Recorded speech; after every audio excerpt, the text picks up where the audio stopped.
So let us talk about the magnetism in this session. Have you ever wondered how the life exists on the this earth? Okay, how life exists on the earth. So one of the important factors for the life to exist on earth is magnetism, like so many other things which you consider as oxygen, atmosphere, and even in some cases water, hydrogen bonds, some elements. Okay. So if you imagine this globe, that which you have seen here as our world. If you imagine this as our world globe, so I'm just not able to draw this circle. You can see the magnetic lines of force originating from North Pole to South Pole like this. Okay, so the magnetism is like this. So magnetic poles are considered as north and south poles, and they are also the geographic modes. But what is happening is there is a shift in the North Pole and South Pole every 10,000 years or so, 10,000 or 11,000 years. So that is causing a different kind of activity. Now, what are the benefits of this is you have to consider that there's so many radiations are coming from the sun. Okay, the sun, it's alpha, beta, gamma, so many cosmic rays which are capable of initiating many reactions, and neutrinos are also coming from the earth. Now, when they enter the earth, they are capable of initiating so many reactions or even destroying the life on the earth. This kind of magnetic lines of force, it simply, you can see that the lines of force are simply repelled back. This is repelling back, and they go back to the earth. Otherwise, if these enter, if there is no magnetic field, these would enter and destroy human life there, destroy life. So it plays a very vital role in the establishment of the life there. So let me just have a look at the different type of magnetism we are going to encounter. Generally, they will be considered as the diamagnetism. So this is a property of all the matter, and that is a result of the orbital and spin angular momentum. Look at this here. Also, you have got some chemistry. So when any particle is there, it is capable of spinning around itself, and not only that, it is also capable of spinning around some objects like this. So not only it spins around itself like this, okay, self spin, but it is capable of going around some objects. So that is what you call it as the angular momentum. And there is always interaction of the spin magnetic moment with the orbital magnetic moment. So as a result, you get some permanent atomic moments, a very essential part. I think even if you just start rotating around yourself around certain axis of your body, you are be capable of producing the magnetism. Okay, so then this is something which exists. Now, if you want to classify in the at the atomic level, you have to look into the electronic bands in the metals. Most metals are magnetic in nature. So I'm going to put a periodic table that shows how many elements are magnetic in nature. And that can be explained by polyspin magnetism, band antiferromagnetism, and band ferromagnetism. These two things, we are going to see in our next sessions. Okay, but just have a look at the hierarchy here. Permanent atomic moments are being produced in the independent atomic moments, and which is known as the ideal paramagnetism. Paramagnetism is the strongest of all the magnetic forces, and these exist as a natural in the form of minerals and form of the ores, and something which opposes is also the magnetism. So we are going to see this one, antiferromagnetism and ferromagnetism, and also this third one, ferrimagnetism, fourth one, and fifth one. These five aspects we are going to see. That's ferrimagnetism, ferromagnetism, antiferromagnetism, paramagnetism, and diamagnetism are very essential things. So this is how they come. So all come under this particular diamagnetism, and within that you have to classify in the solid state as electronic bands, and then most essential the uh, orbital and angular momentum. And so let us have some introduction again this about this Earth, and which I consider is very essential. Earth's magnetic field is now at the North Pole and South Pole is given there. So here you have the North Pole and here you have the South Pole, and this is called as the angle of declination. So some lines of force, they exist like this. Okay, they're just inclining, and they are all occupying this globe. Okay, so that outer strong magnetism and radiations are repelled back. Okay, so why this is essential is now you have to study is this is found in most of the mobile phones. This inclinometer, it shows the uh, magnetic field deviation, and I think one of the best book to study this is about this is Sunfall. Is a book by Jimal Khalidi. This is this can tell you about the dangers posed by the present deviation in the magnetic fluctuation. If the magnetic fluctuation is very bad, it is going to affect many satellites, and we are dependent on so many satellite and the instruments connected therewith. Okay, so initial magnetism was first found in the lodestone. It's called as a lodestone, and it is just there may be just a class of ferrites, so that is a Fe2O3 class of compounds, ferromagnetic, and then they have been melted and formed in the form of a bar magnet and the U-shaped magnet. This is a temporary magnet that can exist. So if you just want to see what a temporary magnet is, change in electric moment is going to cause magnetism. Okay. Okay. Then again, change in magnetism, change in magnetism is going to cause an electric moment, electric field. So these are the vice versa. So if you have uh, a magnetic field, just disturb the magnetic field, you get electricity. If you have an electric field, just disturb it, you get magnetism. So this is a coil there, that electromagnetic coil there that is around. This is a iron or any metal. As you pass electricity, you get something called as the temporary magnets.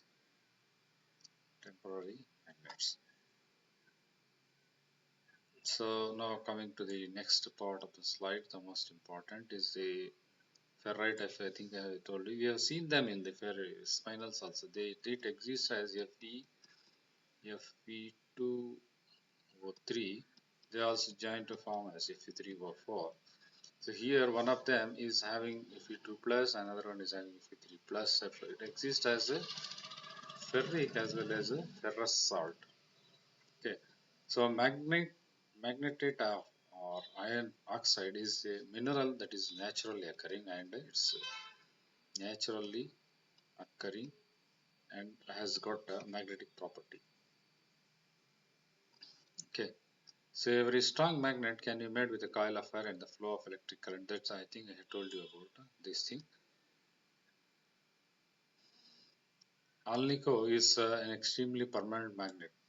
So there are two different magnets. One you called the permanent, and the second one, not the temporary, but the second one is, this one is the first one, and the second one is electromagnet.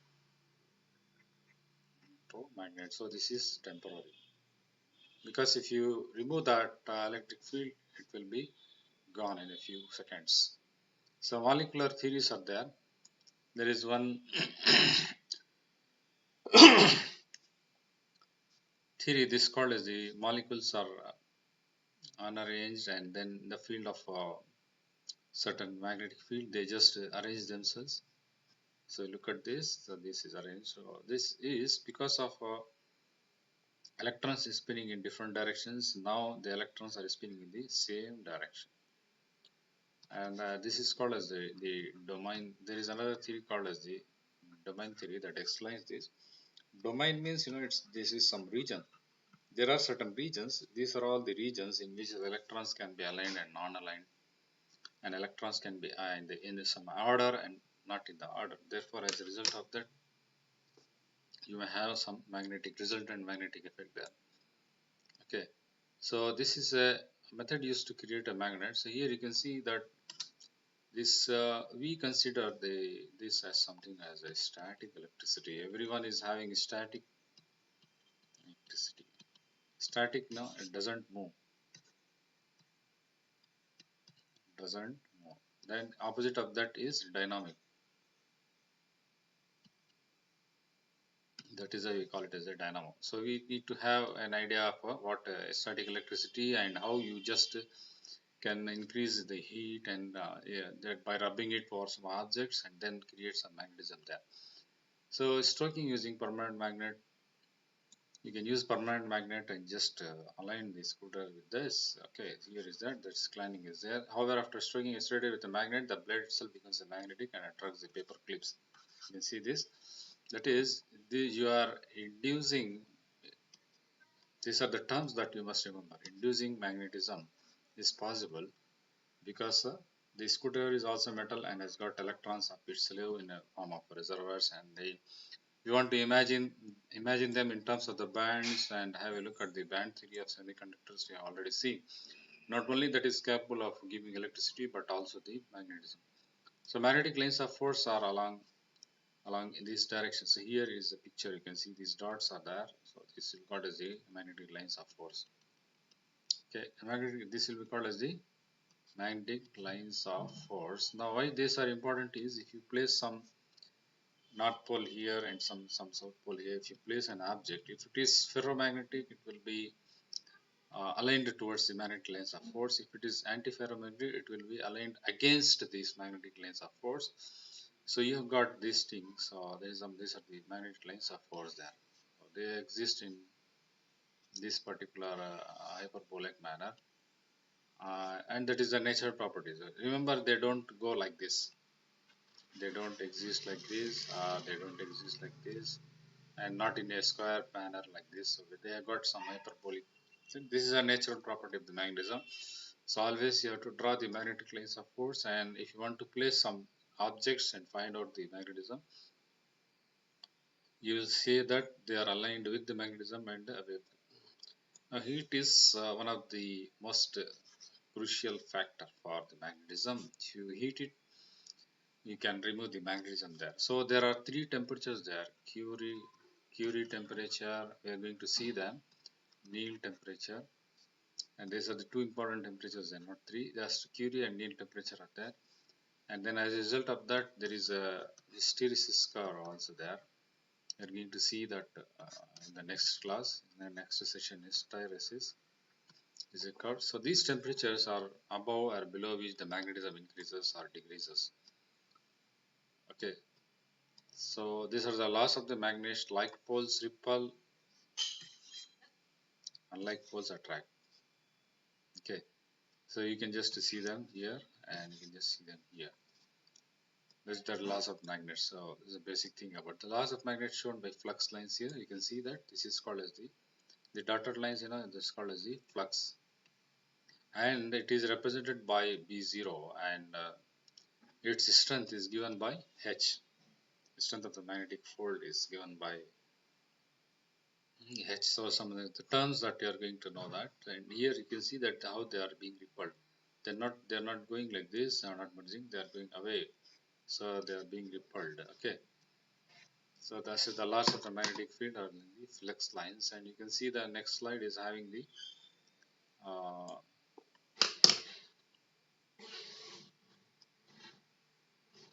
straight lines of force, controlling straight lines of force using magnetism. Keeper, that you have seen in the form of permanent magnets. This one, okay, is of course the magnetic lines. So I must thank this particular group perfect who has given me these slides and how to explain all these factors. So some beautiful things are there. Magnetic lines of force, magnetic fields will pass through any lines. Notice how the magnetism is affected. So here it's plastic, unaffected, and here you have this. You can see the soft ion. They tend to pass through that field. I mean, the magnetic lines of force tend to pass through this. tend to pass through. And if you have aluminum, they're not passing through that because it is not ferromagnetic or paramagnetic nature. They are moving, in fact, away from something like this, which actually go like this, away from the field. So if you just ask me, I can just put a north pole and south pole there, magnetic lines of force like this, north pole and south pole, and you will have magnetic lines of force like this. Now if you place a magnetic material, if you place paramagnetic material, then the lines of force will be positive. Diamagnetic material, the lines of force will pass through this for the diamagnetism. Okay, either they pass through the field or they're just getting repelled by it. So here are some of the applications of the magnets, and here you can see there's a non-magnetic bumper and the coil, that is a power is being supplied, and how you are removing the uh, metals by the use of the magnet. This is one of the application. There are huge electromagnets is used to lift the scrap of the metal, and this is the construction of the uh, temporary electric magnetic field using a dry cell. You can have simple any material, then just a coil around it. Pass even DC, you will get the magnetic lines of force, and then a coil of wire magnet by passing through electric current through it. That is what is there. So there are some materials which obtain the electricity. Electric current applied to coil creates a magnetic field, and electromagnetic strength can be, I think I told you about this, the strength is defined by H0, increases the night. It can be made stronger by increasing the number of coils, by increase of electric current flowing through the coil, add an iron core to the center of the coil. Anyway, you are just adding up the magnetic material. So the electromagnetic strength depends on the number of cells that you are using. Here you are using the number of cells there, and increasing in the N number of coils. Okay, number of coils or number of windings that you call it the wounds. Okay, if you increase that, it's just quite similar to the transformer where you just have the number of coils increased to have the AC output. So North Pole and South Pole, the Fleming's left hand rule is there. I think I have already told you about this Fleming's left hand rule, in which if you see the lines of propagation, magnetic and electric field just go opposite to that left hand rule for coils, right? So if the electricity is flowing in this direction, the magnetic field will be in this direction, and electric field will be in direction. So all this will be in the form of 90 degrees only. So that is called as the left hand rule, the Fleming's left hand rule. These are some of the concepts of the magnetism that you need to understand. As an example of very strong magnet is given there.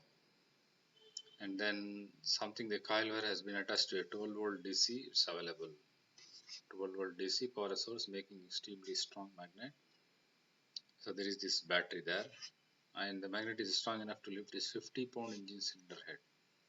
So 50 pounds means it may be approximately 30 kg. Okay, around 30 kg of the things can be used to lift using electromagnet. So magnetism is very useful, not only from the engineering point of view, but also from saving the earth and the life on the earth by repelling these things. Okay. Saturation of a magnetic field occurs when an increase in electric current. So saturation should be reached as field increases in electric flow does not increase the strength of the magnetic field. There is a limit, okay, for everything. Okay, by just increasing the supply of the electric current, you cannot make any stronger source. So that is called as the knee of the curve is the point of this saturation occurs. So this is the here is the x and y axis. As you increase the electric field like this direction, the magnetism induction is taking place in this direction. So it just keeps on increasing, and there is some saturation. That particular point, is going to see these points as the Curie point and the Neil point in the. Yes. And so some of the other terms of the copper loss, resistance of copper loss, hysteresis, magnetic flux. Flux is the field. Okay, flux is the field inducing a current to the core. This is a very important factor for you. And eddy currents, the magnetic polarity of the iron core is rapidly changed by an AC current that causing friction and heat between the molecules. Suppose if you have a strong magnet and then you pass this current, okay, some current loss will be there. Current loss will be there because of that eddy current. So eddy current is because of the heavy coil, heavy metal or coil. So if you cannot just use a solid metal like this, if you use a solid metal, it may be there may be loss because of the heat and friction along the metal atoms. So what they do is instead of taking one simple rod, they just wound it like this and make a coil. Okay, it is like if you place a gate, a solid gate, it's going to make you a loss of the metal sheets there. But rather, if you take grill type, just make a frame and make grills, it's going to cost you a less amount of metal involved in the preparation of that. So in that way, eddy current is used to reduce it. Okay.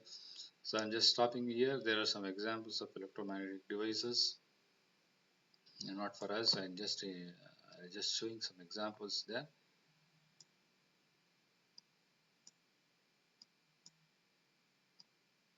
Okay. So some of the terms: flux, poles, permeability are very important there for you. Flux is initial force. We call it as a field. Poles, north and south poles, where force is the strongest. And permeability is passing. It should how much it passes, the ability of the material to conduct lines of force. Residual magnetism is the ability to hold its magnetism for a long time. That is, some magnets hold it for a shortest time. If you remove the electricity, the magnetism will be lost. Some electromagnets in the speakers are also there. Ferromagnetic material, the material easy to magnetize, and still we are going to see the diagram later. Paramagnetic material, metal that can be slightly magnetized. Paramagnetic material, a metal that is very difficult to magnetize. Magnetic law simply stated like poles repel and like poles attract. Take lines of force. And what are the poles of the magnet? This is the things you see in the side. Name the magnetic lines of force. List of itost angles and the two families. List the laws of the magnets. Explain two methods for making a magnet. So this all we have seen there. And explain two theories of magnetism. Name five different types of devices that are associated with electromagnetism. List three magnetic and non-magnetic materials. What will remove the magnetic lines of force? Okay, so I think we have seen about the general introduction. Some points are very important there. We're going to see more detail about electricity, the electromagnetism using ferromagnetism, diamagnetism, and all those systems. Thank you for joining me. See you soon.